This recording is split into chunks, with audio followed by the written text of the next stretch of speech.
Pertanyaan pertama, apa saja pertimbangan penting saat mendesain grafis untuk media digital seperti situs web atau media sosial?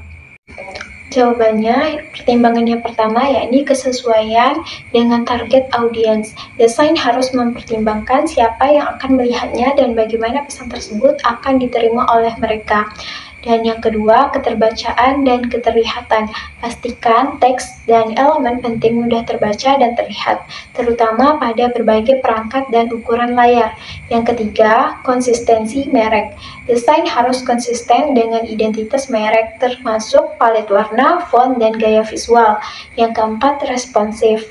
Desain harus responsif dan dapat beradaptasi dengan baik di berbagai perangkat dan ukuran layar. Yang kelima, keterarahan. Desain harus mengarahkan pengguna ke tindakan yang diinginkan seperti mengklik tautan atau tombol.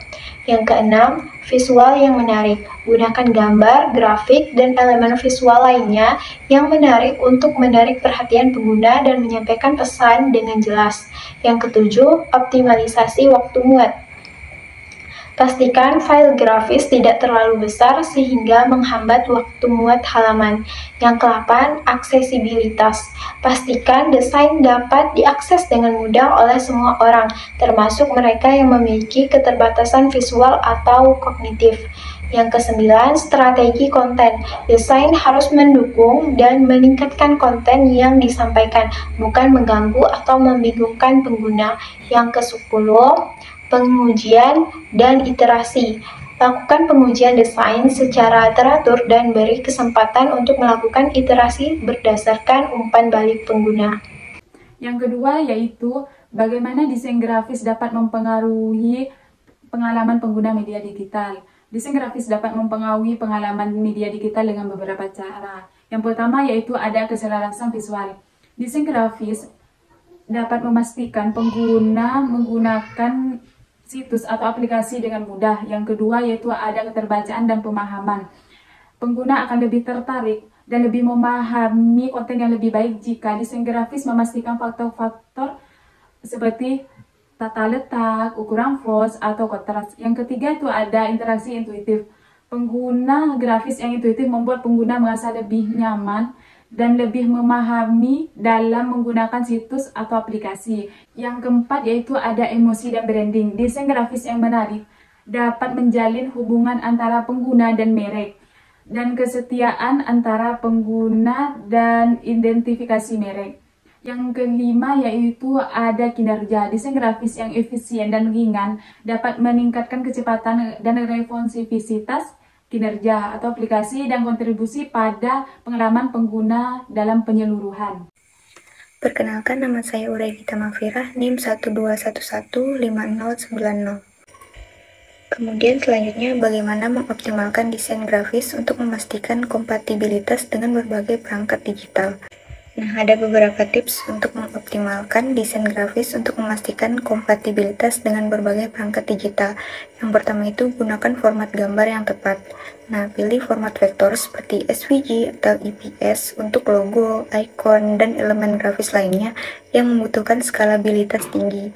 Kemudian gunakan format raster seperti JPEG dan PNG untuk gambar foto. Kemudian yang kedua, perhatikan resolusi gambar. Gunakan resolusi gambar yang sesuai dengan perangkat target. Resolusi gambar yang terlalu tinggi dapat membuat file gambar menjadi besar dan lambat untuk dimuat. Kemudian yang ketiga, gunakan warna yang aman untuk web.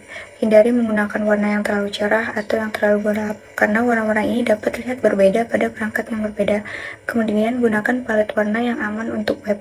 Palet warna ini terdiri dari warna-warna yang akan terlihat konsisten pada semua perangkat. Kemudian yang keempat, gunakan tipografi yang mudah dibaca. Pilih font yang mudah dibaca pada layar digital. Hindari menggunakan font yang terlalu tipis atau terlalu rumit.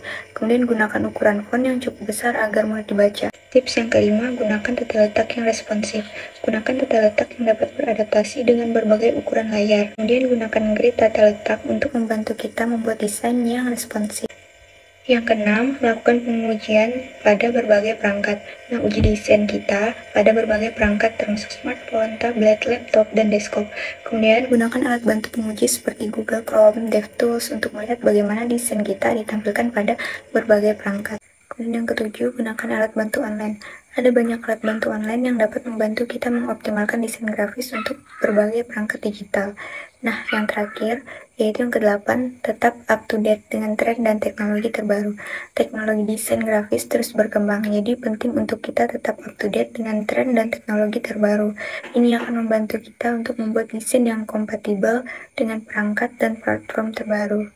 Nah, itu saja tipsnya yang dapat memastikan bahwa desain grafis yang kita buat terlihat bagus dan berfungsi dengan baik pada berbagai perangkat digital. Ini akan membantu kita menjangkau audiens yang lebih luas dan menjangkau tujuan bisnis kita. Terima kasih. Wassalamualaikum warahmatullahi wabarakatuh.